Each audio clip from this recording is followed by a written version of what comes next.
नमस्कार, image news FM 103.6 को दैनिक कार्यक्रममा हाम्रो नेपाल हामी नेपालीमा यहाँलाई हार्दिक स्वागत छ। कार्यक्रममा हाम्रो नेपाल हामी नेपालीमा हामीले मुलुकका कुरा गर्छौं अनि कुरा गर्छौं नागरिकका। विशेष गरी राजनीतिमा बढ्दै गएको घोर अवसरवादी चरित्र र त्यही अवसरवादी चरित्रले घेरिँदै गएको मुलुकका कारण नागरिक र मुलुकको भविष्य अन्योलग्रस्त बनिराखेको छ। राजनीतिमा न त मूल्य छ, न मान्यता छ, न राजनीतिक संस्कार छ, न त इमानदारीता छ। राजनीतिमा जे गरे पनि हुन्छ र जस्ता सुकै अपराध गरे पनि नेपाली समाजले क्षमा दिन्छ। क्षमा मात्रै होइन, माला पहिराइदिन्छ। अपराध अनेकानेक गर्ने र त्यसपछि अनेकानेक अरू उटपट्याङ गर्दै अगाडि बढ्ने हो भने नेपाली समाजमा सबैभन्दा छिटो भिन्न पहिचान बनाउन सकिन्छ भन्ने मान्यता नेपाली राजनीतिका व्यक्तिहरू अथवा राजनीतिमा लाग्नेहरूले गर्छन्।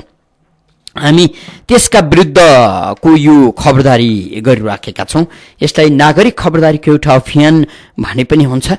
आजको प्रस्तुतिमा हामी कार्यक्रमको दोस्रो खण्डमा तपाईँ श्रोता मित्रसँग कुराकानी गर्नेछौँ। कार्यक्रमको पहिलो खण्डमा भने रोजगारी र समृद्धिको लागि आर्थिक क्रान्तिको अभियान भन्दै 8 जना युवा र 8 जना युवती, 4 जना युवती, 12 जना युवा युवती खुला मञ्चमा विगत 8 दिनदेखि आमरण अनसन बसिराखेका छन्।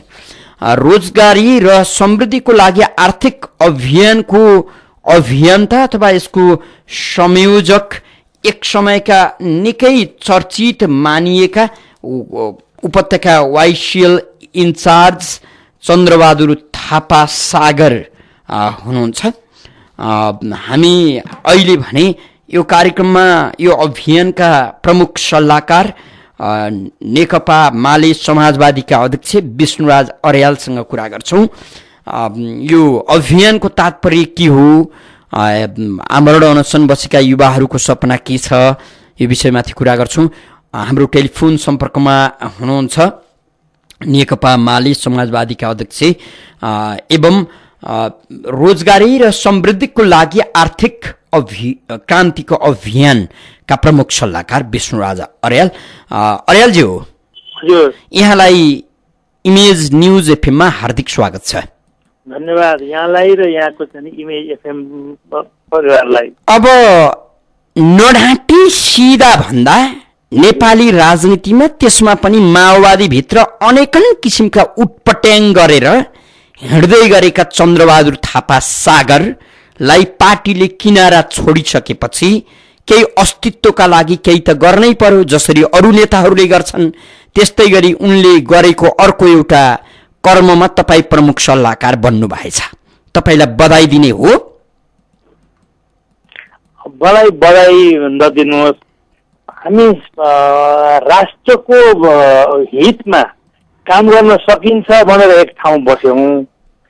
विगतमा जसका जेसुकै भए पनि अब अहिले मान्छेले राम्रो काम गर्न पुष्पकमल दाहालले अथवा केपी शर्मा ओलीले अथवा शेरबहादुर देउवाले 62-63 को जनआन्दोलन दबाउनका लागि निर्देशन दिने कमल थापालाई क्षमा दिए जस्तो गरी विभिन्न तह र तबकाका पुराना असाध्य डरलाग्दा कर्महरूलाई क्षमादान दिँदै चोख्याउने कर्म गरिनु नै नेपाली राजनीतिको दुर्भाग्य हो कि होइन?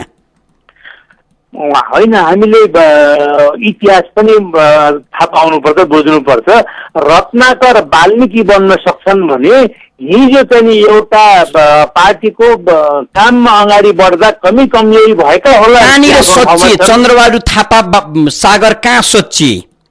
अब तपाईलाई म याद दिलाऊ, माओवादीको सरकार भएका बेला युवा स्वरोजगारको पैसा हिनामिना गरेको आरोपमा माओवादीले कारबाही गरेर कारबाही सार्वजनिक नगरी अनि त्यसपछि राजनीतिमा किनाराकृत पारिएका हुन् नि त उनी, होइन? यो कुरा मलाई थाहा छैन। अहिले उनी आमरण अनसनमा बसे कि बसेनन्? उनी आमरण अनसनमा आउनुहुन्छ। र वाइसिएल छँदा सबैभन्दा बढी पैसा कसैसँग छ भने शालिग्राम जमर कट्टेल र सागरसँग छ भन्ने मिडियाका समाचारहरू पनि पढ्नुभयो होला नि। होइन सब र मिडियामा पुष्पकमल दाहाललाई कसैले अप्ठ्यारो पारेको छ भने दुईटा पात्रले पारेका छन्। ती हुन् चन्द्रबहादुर थापा सागर र शालिग्राम जमर कट्टेल। यी दुईजनाका कारण पुष्पकमल दाहाल घेरिए, अप्ठ्यारोमा परे भनेर माओवादीका नेताहरू त्यो बेला दुखेसो गर्थे। ठाकुरजी मैले यसमा होइन, कुरो चाहिँ के हो भने तपाईँ जस्तो शालीन नेताले विगतका चरम अपराध गरेका मान्छेहरूलाई केही नयाँ नौटङ्की गरेर चोख्याउन त मिल्दैन नि, होइन? होइन, मैले चोखाएको पनि होइन। उहाँमा के गल्ती कवि कमजोरी थियो भन्ने कुरा ठिक छ। अब यो अभियानका तपाईँका संयोजक चन्द्रबहादुर थापा सागर हुनुहुँदो रहेछ, यसर्थले यति कोट्याउनै पर्छ सही र सत्य कुरो बाहिर ल्याउने हो भनेर मात्रै। कुन ठाउँमा मैले विगतमा यहाँनिर मैले नागरिकका विपक्षमा काम गरेँ, पैसाका लागि मात्रै काम गरेँ, म माओवादी भित्रको डनगिरीका रूपमा परिचित भएँ, अब म सङ्घले, म अब पवित्र भएँ, अब नागरिक र गरिबका पक्षमा उभिन्छु भनेर उनले कहाँ भनेर तपाईँ संयोजक भएर अहिले 12 जना युवाहरूलाई 8 दिनदेखि भोकभोकै आमरण अनसनमा राख्नु भएको छ। यो तपाईँले जान्ने कुरा हो। अब भनिदिनुहोस्, खुला मञ्चमा 12 जना युवाहरू आमरण अनसन बस्दैमा मुलुकको आर्थिक क्रान्ति हुने भयो? मलाई भन्न दिनुहोस् अलिकति। यो वास्तवमा मलाई उहाँको विगतको विषयमा विगतको कुरै नगरिदिनुहोस्, मेरो प्रश्नको जवाब दिनुहोस्। अब 12 जना युवाहरू आमरण अनसन बस्दैमा मुलुकको आर्थिक क्रान्ति हुने भयो कि भएन? होइन, मुलुकको आर्थिक हाम्रै कारणले आजै हुन्छ, अब सरकारसँग सम्झौता कुरा हुने बित्तिकै हुन्छ भन्ने होइन। यो हामीले इतिहास प्रारम्भ गरेका हौँ। अब मुलुकले राजनीतिक कुरा धेरै गरियो, राजनीतिक क्रान्ति धेरै भए, नेपाली जनताले सबै क्रान्तिमा साथ पनि दिए, तर नेपाली जनताले आर्थिक कुराहरूको सवालमा उनले कुनै किसिमको अनुभूति गर्न पाएनन्। नेपाल राष्ट्र नै बरु गरिबीतिर चाहिँ गयो, तर यसले आर्थिक परिवर्तन, आर्थिक सुधारका अब मुलुकलाई समृद्धिको बाटोमा लैजाने काम भएन।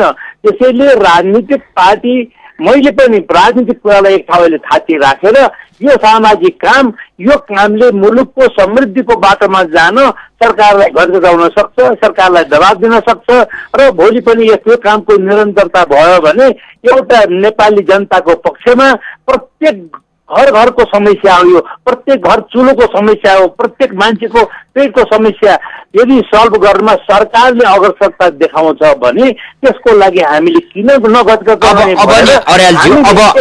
मैले कुरा सक्दैछु। यो हामीले के भन्यौँ भने रोजगारी प्रमुख कुरो हो। किन हो भने प्रत्येक मान्छेले रोजगारी पाए भने उसको घर परिवार चल्छ, चुलो बल्छ।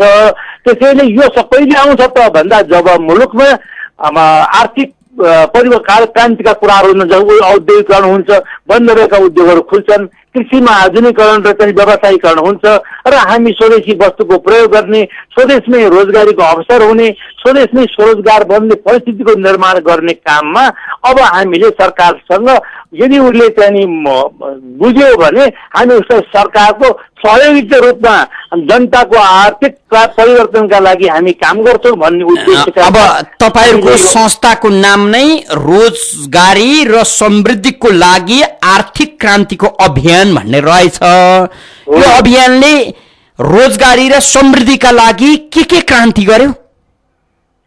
होइन, हाम्रो लामो इतिहास छैन। जम्मा 11 महिनादेखि हामी काम गर्दैछौँ। 11 महिनामा त हामीलाई सङ्गठित हुन पनि अलिकति समय लाग्छ नै। त्यस कुरामा केही मान्छेलाई हामीसँग सङ्गठित भएर त्यो चेतना जगाएर आउनुहोस् अब हामीले आफ्नो लागि मात्रै होइन मुलुककै लागि केही काम गरौँ। अब हामी यो देशका युवाहरू विदेशमा गएर मात्रै चाहिँ हुँदैन, यही देशमा बसेर काम गर्दाखेरि मात्रै मुलुक समृद्धिको बाटोमा जान्छ। त्यसैले हामी त्यसको लागि सरकारलाई दबाब दिउँ, घटघटाउँ र हामी आफै पनि त्यो काममा अग्रसर हौ भन्ने उद्देश्यले लागेको हुनाले हिजोको आज नै ठुलो परिवर्तन हुन्छ भन्ने होइन।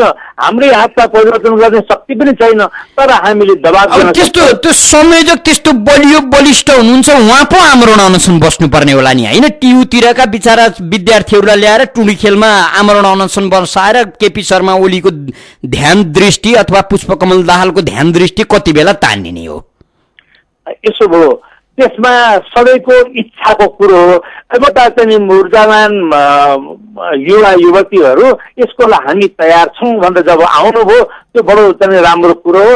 अब हामीले चाहिँ उहाँहरूको चाहिँ यो मुलुककै लागि विशिष्ट योगदानको लागि त उहाँहरूलाई धेरै धेरै धन्यवाद दिनुपर्छ, मुलुकले सबैले दिनुपर्छ। तर उहाँले जसरी एउटा आफ्नो लागि हो मात्र होइन कि समग्र युवाको लागि मुलुककै लागि चाहिँ जुन कामको लागि उहाँहरूले आफूलाई यति समयदेखि बरु मर्न तयार छौँ तर मुलुकको हित हुनु पर्यो, आर्थिक परिवर्तन हुनु पर्यो भनेर जुन किसिमको उहाँहरू आज 8 दिनदेखि आमा अनसनमा हुनुहुन्छ, वास्तवमा सबै पार्टीको सबै सरकारको ध्यान जानुपर्ने हो। यो विशिष्ट काम 8 दिन बित्दैछ, सरकारले कस्तो चासो देखायो तपाईहरूलाई?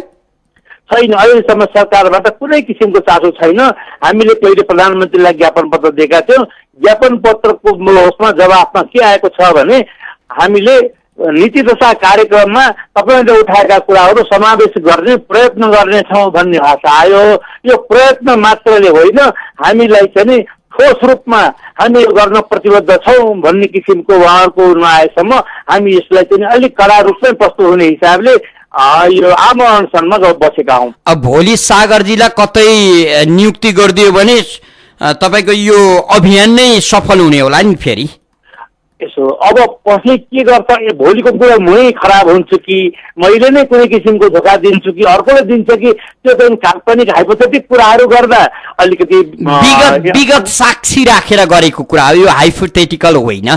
यसो अब हिजोको कुरालाई जोडिरहने हो भने हामी कुनै ठाउँमा पुग्दैनौँ। यदि हामीले विगतलाई बिर्सिएर आफू सच्चिने मौका सबैलाई दिनुपर्छ। सबैले सच्चिएर आफूलाई चाहिँ नि राम्रो काममा समर्पित गर्न चाहन्छ, मुलुकको हितमा समर्पित गर्न चाहन्छ भने त्यसलाई बरु उत्प्रेरित गर्ने काम हाम्रो हो। समाजको काम मान्छेलाई बिगार्ने वा त्यसलाई चाहिँ भड्काउने होइन कि त्यसलाई सही बाटोमा लैजानु पर्छ। त्यसैले हामीले उहाँले पनि आफूलाई चाहिँ विगतको जे जस्तो काम भए पनि अब नयाँ किसिमले मुलुकमा चाहिँ राम्रो कामको लागि म समर्पित हुन्छु भन्नुभयो भने त्यसलाई धन्यवादै भन्नुपर्छ, त्यसलाई प्रोत्साहित गर्नुपर्छ। अब विगतलाई जोडिरहँदा सबैलाई पीडा मात्रै हुन्छ, त्यसै उपलब्धि केही हो। हजुर, विष्णुराज अर्यालजी यहाँलाई हामी धन्यवाद दिन्छौँ, व्यस्त समय उपलब्ध गराइदिनु भयो। धन्यवाद यहाँलाई, यहाँको मिडियालाई र यो श्रोता सबैलाई मेरो धेरै धेरै धन्यवाद। आदरणीय श्रोता, कार्यक्रमको पहिलो खण्डमा हामीले रोजगारी र समृद्धिको लागि आर्थिक क्रान्तिको अभियान अन्तर्गत रहेर 8 जना युवाहरू यति बेला खुला मञ्चमा आमरण अनसन बसिराखेका छन्। विगत 8 दिनदेखि जारी राखिएको यो आमरण अनसनका मुख्य अभियन्ता पूर्व माओवादी लडाकु एवं पहिलो संविधान सभाका सदस्य समेत रहेका वाइसिएल उपत्यका इन्चार्ज चन्द्रबहादुर थापा सागर हुनुहुन्छ। उहाँ नेपाली राजनीतिमा विशेष गरी माओवादी राजनीतिमा पछिल्ला दिनहरूमा निष्क्रिय भइरहँदा उहाँको अर्को यो अभिष्ट हो। त्यही अभिष्ट अन्तर्गत अहिले 12 जना युवाहरू खुला मञ्चमा 8 दिनदेखि आमरण अनसन बसिराखेका छन्। आजसम्म सरकारले खासै ध्यान दिन सकेको छैन। हामीले यो अभियानका प्रमुख सल्लाहकार विष्णुराज अर्यालसँग छोटो कुराकानी गऱ्यौँ। विशेष गरी नेपाली राजनीति यसै बिग्रिएको छैन र नेपाली राजनीतिलाई बिगार्नमा तपाईँ हामी सबै उत्तिकै जिम्मेवार छौँ। विगत पटक्कै नसम्झिने, हिजो पटक्कै नसम्झिने, भोलि कोही मान्छे आउँछ भने हिजोका उसका अपराध सबै हराएर सबै बिर्सिदिएर उसलाई सुनपानी छर्केर महान बनाइदिने। 2007 सालको आन्दोलनदेखि यो चरित्र छ। 2007 सालमा चन्द्रबहादुर थापा नामका व्यक्तिले आन्दोलन दबाएका रहेछन् र त्यति आन्दोलनपछि सबैभन्दा शक्तिशाली उनी बनेछन्। यो इतिहास हेर्नु, यो संयोग चन्द्रबहादुर थापाको नाम जुधेछ। सागरजी यता हुनुहुन्छ। त्यसपछि 46 को कुरा गर्नुहोस्, 46 मा पनि जसले आन्दोलन दबाए, जसका विरुद्धमा नागरिकलाई ढुङ्गा हान्न लगाइयो, घर जलाउन लगाइयो, ती मान्छेलाई आन्दोलनका बखत भेट्यो भने मार्नुपर्छ भन्न सिकायो। जब आन्दोलन समाप्त भयो, सकियो, सबैभन्दा बढी शक्तिमा तिनी हिजो दमन गर्नेहरू आए र तिनको पूजा गर्न थाले काङ्ग्रेस एमालेहरूले, त्यो बेलाका अरू दलहरूले पनि। 62-63 को आन्दोलनमा कमल थापाले गृहमन्त्रीको हैसियतबाट आन्दोलन दबाउँदै थिए। प्रहरीका कतिपय मान्छेहरूको तस्बिर सार्वजनिक भयो, तिनै मान्छेहरू पदोन्नति भए। कमल थापा यो मुलुकका उपप्रधानमन्त्री भए र उनैको पाउ समाएर अहिले पुष्पकमल दाहालले आँसु झारिराखेका छन्।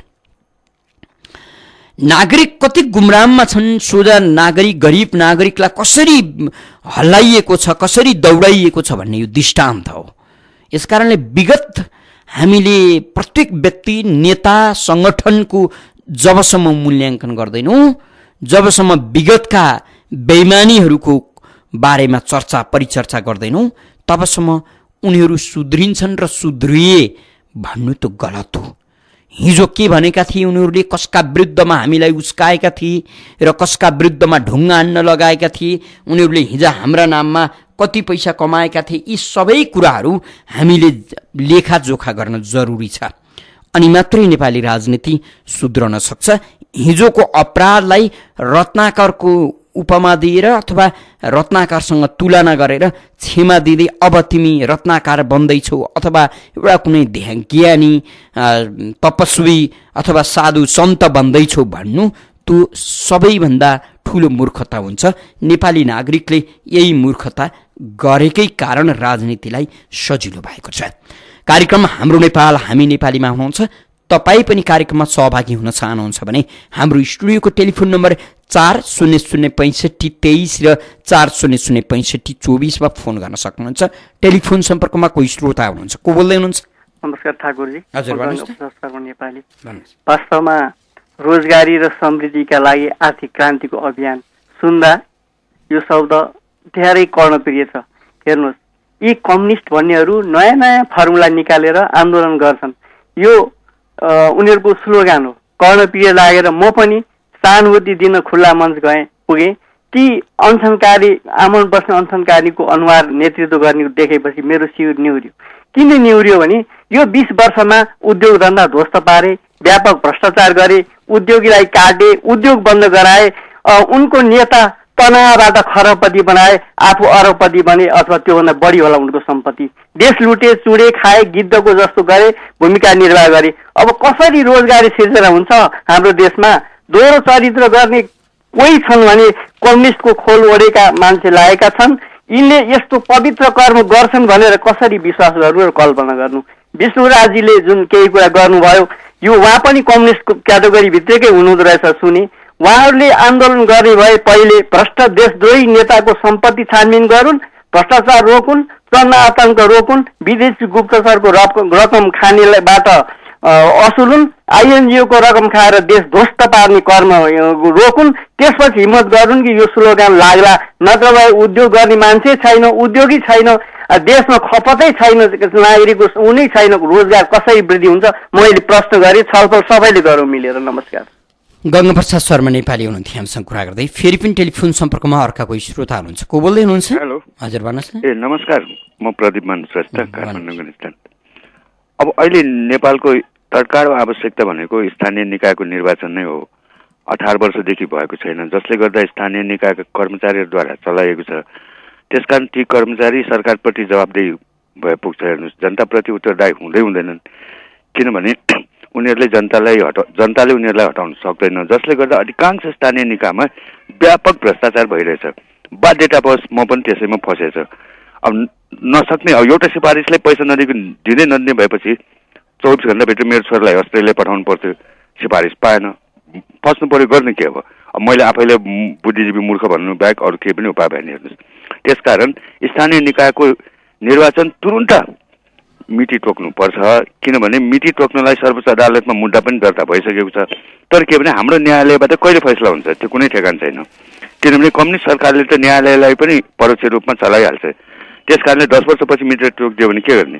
र त्यसैलाई न्यू बनाएर चुनावको मिति टोक्नमा सरकारले अलमल गर्न नपाओस्।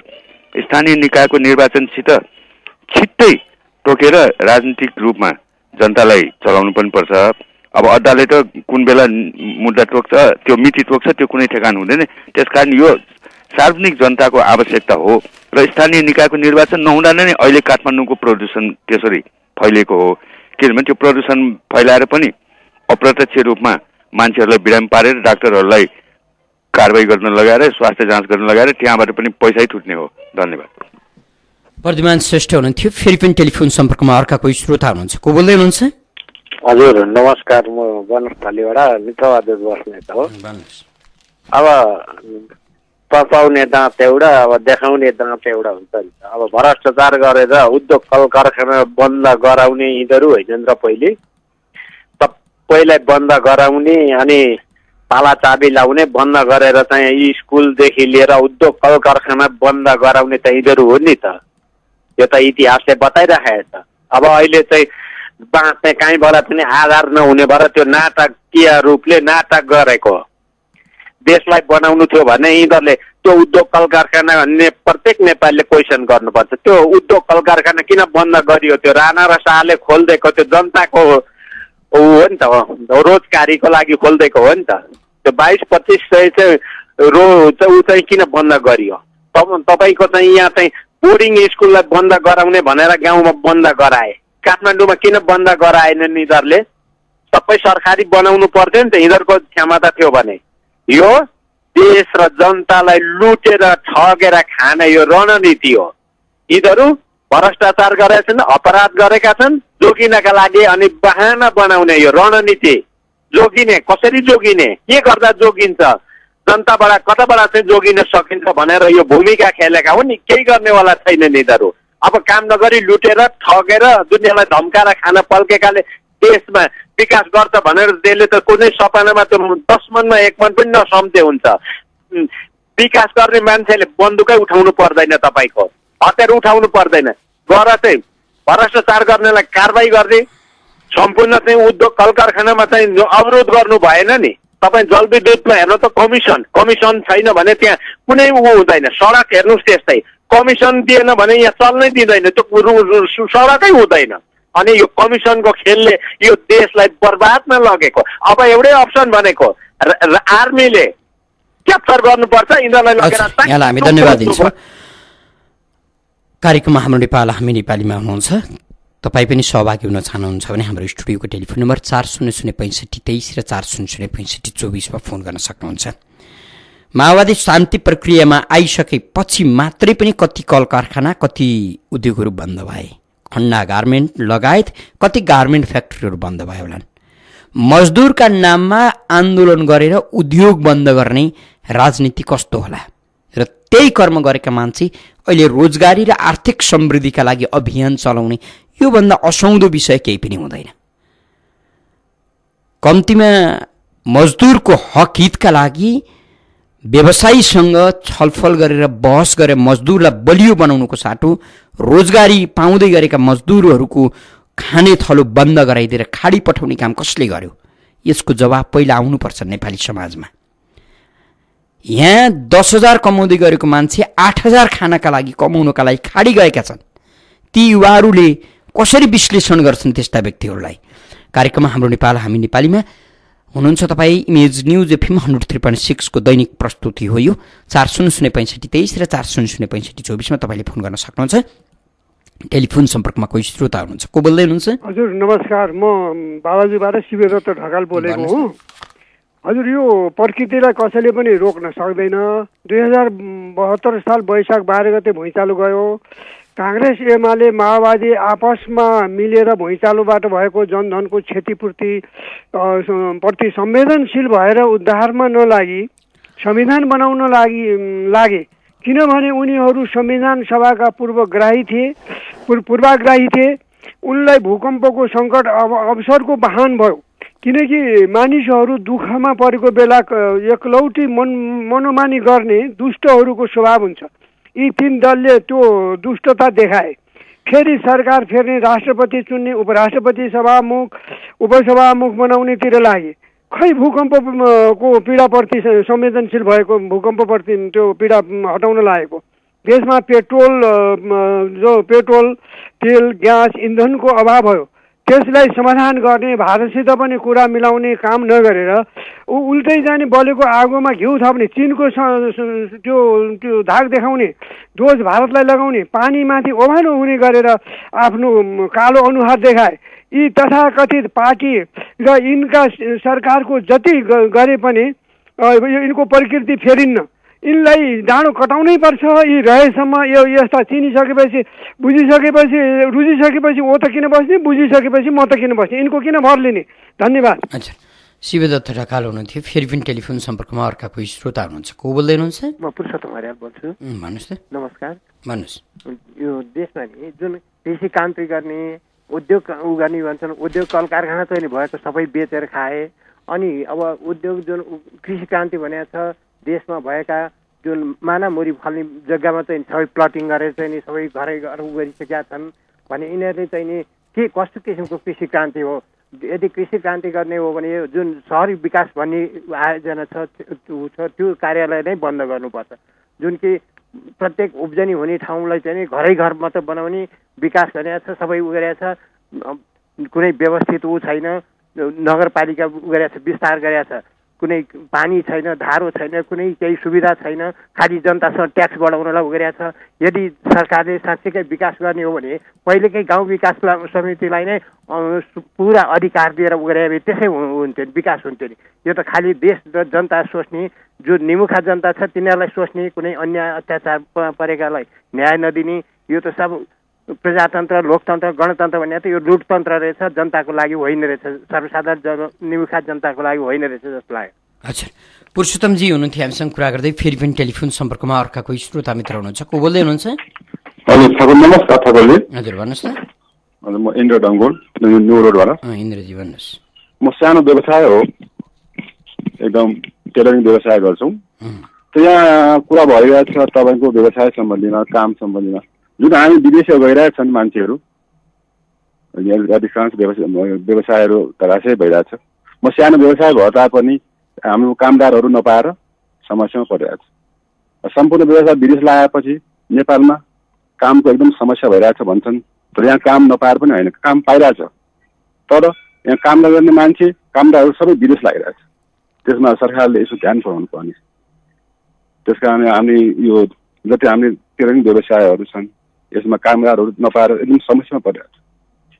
यसमा चाहिँ ध्यान दिनु भयो भने अलिकति के भने विकासका माध्यमहरू बढ्दै जाने थियो। हजुर, यहाँलाई हामी धन्यवाद दिन्छौँ। इन्द्र डङ्गोल हुनुहुन्थ्यो हामीसँग कुरा गर्दै।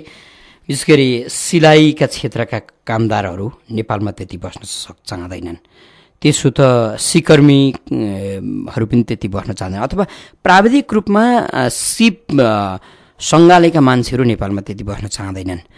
यहीँ खाडीमा गएर कमाइने पैसा यहीँ छ, तैपनि यहाँ बस्न चाहँदैन। दुर्भाग्य के हो भने यहाँ जति मान्छेहरू बस्छन्, जहाँ काम राम्रो चलेको हुन्छ त्यहाँ राजनीतिक दलहरू पस्छन्। राजनीतिक दलहरूले गरिखान दिने अवस्था छैन। मजदुरको हक हितको कुरा गरेर मजदुरको क्षमता अनुसारको पारिश्रमिकको कुरा गर्ने भन्दा पनि अलिकति राम्रो चलेको छ भने त्यसलाई ध्वस्त पारिदिने, अनेक बाहनामा आन्दोलन छिराउने अनि अन्ततः संस्था बन्द गराइदिने, यी अनेक हरकत गर्ने भएका कारण पनि व्यवसाय पनि अन्यलमा, कामदार पनि अन्यलमा हुँदाहुँदा सबै क्षेत्र चौपट बनेको छ। अहिले इन्द्रजीले आफ्नै पीडा पनि सार्वजनिक गर्नुभएको छ। फेरि पनि टेलिफोन सम्पर्कमा अर्का कोही श्रोता हुनुहुन्छ। को बोल्दै हुनुहुन्छ? हरिबोल बुढाथोकी सुन्दर चलवाड सर।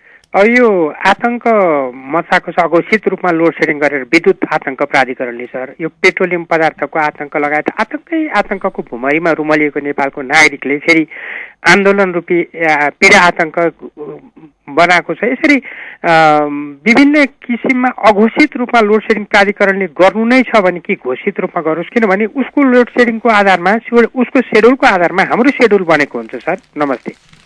हरिबोलजी हुनुहुन्थ्यो हामीसँग कुरा गर्दै। फेरि पनि टेलिफोन सम्पर्कमा अर्का कोही श्रोता हुनुहुन्छ। को बोल्दै हुनुहुन्छ? नमस्कार, म जोरपाटीबाट अमर पोखरेल। हजुर,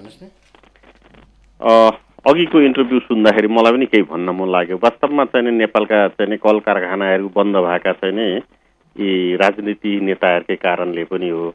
उदाहरणको लागि म एउटा भन्छु, विराटनगरमा चाहिँ सूर्य गार्मेन्ट भनेर नयाँ खुलेको थियो, अत्याधुनिक हिसाबले राम्रो लगानी लगाएरै खुलाएका थिए। तर त्यो कारखानालाई चाहिँ नि मजदुर समस्या उठाइदिएर चाहिँ 1 वर्ष पनि चल्न दिएनन् र ती कारखाना मालिकहरू पनि तगडै रहेछन् र उनीहरूले पनि उनीहरूको चाहिँ कुरा मान्दैनौँ, बरु कारखानै बन्द गरिदिन्छौँ भनेर बन्द गरेर राखेका छन्। अहिले निकै वर्षदेखि त्यो कारखाना बन्द छ। त्यस्तै विराटनगरतिर चाहिँ गार्मेन्ट फ्याक्ट्रीहरू थुप्रो थिए थुप्रोले रोजगारी पाएका थिए। त्यस्तैमा पनि सबै चाहिँ मजदुर समस्याहरू नचाहिने कुराहरू उठाइदिएर चाहिँ कारखानाहरू बन्द गरेका छन्, बेरोजगार बनाएका छन्। एउटा कारखानामा केही नभए पनि 400-500 जनाले रोजगार पाइरहेका थिए, त्यस्ता कारखानाहरू पनि सबै बन्द गरिरहेका छन्। यो चाहिँ राजनीतिक कर्मीहरूकै कारणले हो।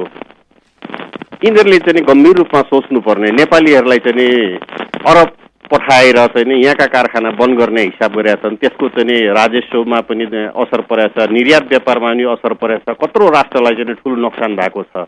यिनीहरूले चाहिँ आफ्नो स्वार्थको लागि चाहिँ राष्ट्रलाई पनि नागरिकलाई पनि कुनै पनि मतलब राख्दैनन्। उनीहरूले आफ्नो उत्तरदायित्व र चाहिँ गम्भीरता केहीमा पनि लिएका छैनन्। त्यस्तै चाहिँ 18 वर्षदेखि चाहिँ स्थानीय चुनाव पनि नगरेर चाहिँ देशलाई शोषण गरिरहेका छन्। चौतर्फी रूपमा हरेक कुराहरूमा हामीहरूले चाहिँ अलिकति सन्तोष र चाहिँ गर्व गर्ने ठाउँ चाहिँ आजसम्म कहीँ पाइएको छैन। यो बौद्धले व्यवस्था आएदेखि सबैले चाहिँ राम्रा काम र नराम्रा कामको चाहिँ बरु लिस्ट बनाएर हेर्नुहोस्, कति राम्रा काम भएका छन् यो बौद्धले व्यवस्था आएदेखि, कति नराम्रा काम भएका छन्। हाम्रो राष्ट्र कति अगाडि बढेको छ या कति पछाडि चाहिँ धकेलिरहेको छ। अहिले पनि काम गरेर हेरौँ, यिनीहरू सुध्रिने छाँटकाट अझैसम्म पनि देखिएको छैन। सबै नागरिकले गम्भीर भएर सोच्नुपर्छ, किनभने हाम्रो देशको भविष्य, हाम्रा नागरिकहरूको भविष्य चाहिँ बर्बाद निकै बर्बाद भइरहेछ। अझै पनि बर्बाद र अझै ठुल्ठुला समस्यामा पनि हामी पर्न सक्ने अवस्था सिर्जना हुँदैछ। यति नै भनाउँछु। धन्यवाद। हामी धन्यवाद दिन्छौँ। अमर पोखरेल हुनुहुन्थ्यो हामीसँग कुरा गर्दै। सबैभन्दा ठुलो दुर्भाग्य हामीले अपराधलाई छिटो भुलिदिन्छौँ अनि हिजोको अपराधीलाई आज सुनपानी छर्किन्छौँ र उसलाई महान बनाउँछौँ। ऊ हिजो देश कसरी लुट्यो, नागरिक कसरी लुट्यो, ऊ कसरी यस्तो भयो, त्योभन्दा अगाडि ऊ कस्तो हैसियतको थियो, सबै हिसाब किताब गर्दैनौँ। मान्छे विशेष गरी राजनीतिमा लागेको अथवा नेपालमा सजिलो चाहिँ राजनीतिमा लागेर अपराध छिटो गर्न सकिने र पैसा कमाउन सकिने र त्यहीँनिर अपराध पखाल्न पनि सकिने सजिलो ठाउँ हो त्यो। मैले योभन्दा पहिला पनि चर्चा गरेको थिएँ। एकजना साथीलाई जापानमा भेटेको थिएँ। उनीसँग काठमाडौँमा करिबन 300-400 मजदुर थिए, कामदार थिए। उनी 2टा चेपुवामा परेका थिए। उनले आफ्ना मजदुरलाई अरू कारखानाले दिने भन्दा झन्डै डबल पैसा, 4000 पाउँदा 8000 दिन्थे, 8000 पाउँदा 16000 दिन्थे। उनले उनका सबै उत्पादनहरू विदेश पठाउँथे र त्यही अनुसारको मूल्य लिन्थे र अरू उद्योगीहरूले उनलाई खेदो खन्थे र माओवादीले उनीसँग चन्दा वसुल्न चाहन्थे र उनी भन्थे कि म मजदुरका लागि राम्रो गर्छु, पार्टीलाई म चन्दा दिन्न, पार्टीलाई चन्दा दिएर केही अर्थ छैन, मैले कमाएको पैसा निश्चित मेरो लगानी नडुब्ने गरी केही फाइदा राखेर म मजदुरलाई बरु सहयोग गर्छु। उनीहरूका लागि सञ्चय कोषको व्यवस्था गर्ने, छोराछोरी पढाउने, के गर्ने हो, व्यवसाय राम्रो हुँदा म उनीहरूलाई गर्छु। अन्ततः उनलाई गरी खान दिएन। उनका माध्यमबाट ठुलो एउटा प्रोजेक्ट हात आउँदै थियो नेपालका लागि।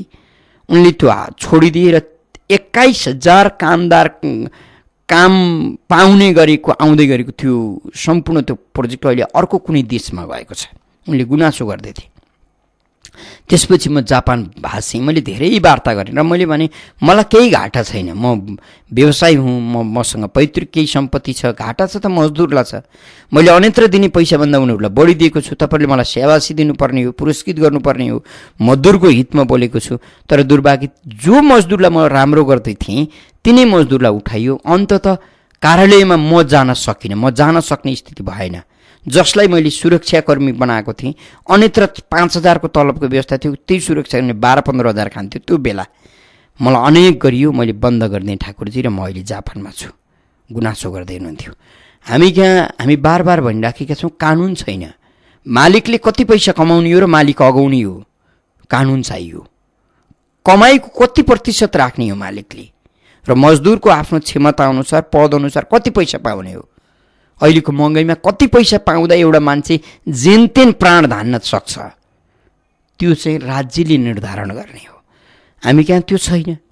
मान्छेलाई उठायो, आन्दोलन गरायो, अनेक गर्यो, कसो गर्यो, अनि बार्गेनिङ गर्यो। आन्दोलन गर्नेहरूले भित्रभित्र 20-50 लाख खायो पनि, अनि बन्द गरिदियो, संस्था पनि बन्द गरिदियो। त्यहाँ लागेका 200-400 मान्छेहरूको बिचल्ली बिल्लीबाट बनाइदियो, हिँड्यो। यो चरित्रको अन्त्य हुनु जरुरी छ। फेरि पनि टेलिफोन सम्पर्कमा अर्का कोही श्रोता हुनुहुन्छ। को बोल्दै हुनुहुन्छ?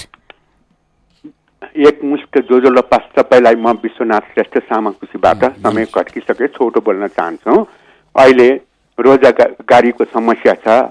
मलाई थाहा छ यो ग्रिल उद्योग महासङ्घलाई 50,000 कर्मचारीको आवश्यकता छ। 3 महिना तालिम लियो भने मजाले 20,000 तलब पाउन सक्छ अनि 6-7 महिना 1 वर्षको अनुभव भयो भने 30,000 देखि 50,000 सम्म विभिन्न तरिकाले नाफा खान सकिन्छ, तलब पाउँछ। अनि म देख्छु हामी श्रमको काम गर्न लाज मान्छ। बाटोघाटोमा रत्नपार्कमा देख्छु लेबरहरूको अभावले गर्दा काम लथालिङ्ग छ। नेपाल सरकारले नर्म्स अनुसार हामीलाई 300-400 कति तलब दिएको होला, तर बजारमा 1000 रुपियाँ दिँदाखेरि पनि आउँदैन। यी व्यापक कुरालाई एकै शब्दमा प्रयोग गर्नु पर्दा जनताको हातमा मिसाइल छ, त्यो हो भोट। कुरा सुन्दैछु। अब भोटको माध्यमबाट कुन चाहिँ नेताले छान्ने, कुन चाहिँ नेतालाई फाल्ने तपाईँ हाम्रो काम हो। तर के गर्ने, अन्तमा आएर बिरादरी हो, बिरादरीलाई संरक्षण गर्ने मिडिया हो। हस्, धन्यवाद। विश्वनाथ श्रेष्ठ हुनुहुन्थ्यो हामीसँग कुरा गर्दै। कार्यक्रम हाम्रो नेपाल हामी नेपालीको निर्धारित समय सकिएको छ। कार्यक्रम सुनेर र कार्यक्रममा आफ्नो सहभागिता जनाइदिएर साथ दिनुहुने सम्पूर्ण श्रोता मित्रलाई धेरै धेरै धन्यवाद दिँदै सहकर्मी अनिस साकेका साथमा ठाकुर बेलवासी बिदा हुन्छु। नमस्कार।